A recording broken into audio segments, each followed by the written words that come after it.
Pension തട്ടിപ്പിൽ നടപടി. മണ്ണ് സംരക്ഷണ വിഭാഗത്തിലെ 6 ഉദ്യോഗസ്ഥർക്ക് സസ്പെൻഷൻ. കൃഷിമന്ത്രിയുടെ നിർദ്ദേശത്തിന്റെ അടിസ്ഥാനത്തിലാണ് നടപടി. അനധികൃതമായി കൈപ്പറ്റിയ പണം തിരികെ അടയ്ക്കാനും ഉത്തരവുണ്ട്. ഡാൻ കുര്യൻ ചേരുന്നു വിവരങ്ങളുമായി. ഡാൻ, എന്തായാലും നടപടി വന്നിരിക്കുന്നു. 6 ഉദ്യോഗസ്ഥർക്കെതിരെ നടപടി. ആർക്കൊക്കെയാണത്? എന്താണ് വിശദാംശങ്ങൾ? ആർക്കൊക്കെതിരെയാണ് നടപടി എടുത്തിരിക്കുന്നത് എന്നതിനെ സംബന്ധിച്ച വിവരങ്ങൾ ഇതുവരെ ലഭ്യമായിട്ടില്ല. പക്ഷേ ആദ്യ നടപടി, അതായത് സർക്കാർ ഇതുമായി ബന്ധപ്പെട്ട നടപടികൾ കടുപ്പിക്കുകയാണെന്ന വിവരങ്ങൾ തന്നെയാണ് പുറത്തു വരുന്നത്. കൃഷി മന്ത്രിയാണ് ഇതുമായി ബന്ധപ്പെട്ട നിർദ്ദേശം നൽകിയത്. 6 ഉദ്യോഗസ്ഥരെ സസ്പെൻഡ് ചെയ്യാനാണ് നൽകിയിരിക്കുന്ന നിർദ്ദേശം.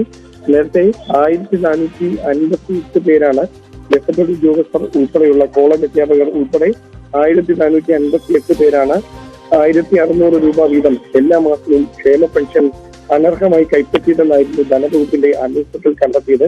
അപ്പോൾ തന്നെ ഇതിന്മേലുള്ള നടപടി ഉറപ്പുവരുത്താൻ ധനമന്ത്രി ശുപാർശ ചെയ്യുകയും ചെയ്തിരുന്നു.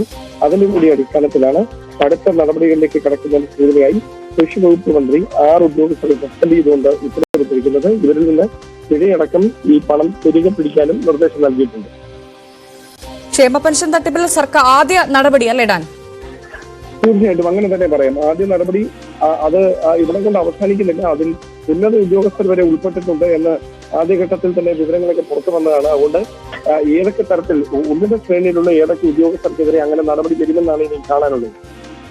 അതാണ്. എന്തായാലും സാമൂഹ്യ സുരക്ഷാ പെൻഷൻ തട്ടിപ്പ് നടത്തിയ 6 സർക്കാർ ജീവനക്കാർക്ക് സസ്പെൻഷൻ. മണ്ണ് സംരക്ഷണ വകുപ്പിലെ ജീവനക്കാർക്കെതിരെയാണ് നടപടി. പാർട്ട് ടൈം സ്വീപ്പർ മുതൽ വർക്ക് ഓഫീസർ വരെ നടപടി നേരിട്ടവരിൽ ഉൾപ്പെടുമെന്ന് മനസ്സിലാക്കുന്നു. അനധികൃതമായി കൈപ്പറ്റിയ തുക 18% പലിശ സഹിതം തിരിച്ചടയ്ക്കാനും നിർദ്ദേശിച്ചിട്ടുണ്ട്. ഡാൻ തുടരുന്നുണ്ട്. ഡാൻ, മറ്റെന്തൊക്കെ നിർദ്ദേശമാണ് ഈ നടപടി നേരിട്ട ഉദ്യോഗസ്ഥർക്ക് നൽകിയതെന്നുള്ള വിശദാംശങ്ങൾ എന്തൊക്കെയാണ്? ഇപ്പോൾ സൂചിപ്പിച്ചത് തന്നെയാണ് പ്രധാനപ്പെട്ട നിർദ്ദേശങ്ങൾ. അവരെ അന്വേഷണ വിധേയമായിട്ടാണ് സസ്പെൻഡ് ചെയ്തിരിക്കുന്നത്. അതോടൊപ്പം എത്രയധികം നാൾ ഇവരിങ്ങനെ ഈ പണം അനർഹമായി കൈപ്പറ്റി, എന്ന് മുതലാണ് കൈപ്പറ്റിയത്, അതിന്റെ പിഴയടക്കം പലിശ അടക്കം ആ പണം തിരികെ പിടിക്കാനുള്ള നിർദ്ദേശമാണ് നൽകിയിരിക്കുന്നത്. അങ്ങനെയാണെങ്കിൽ കൂടുതൽ ഉദ്യോഗസ്ഥർക്കെതിരെ നടപടി ഉണ്ടാകും.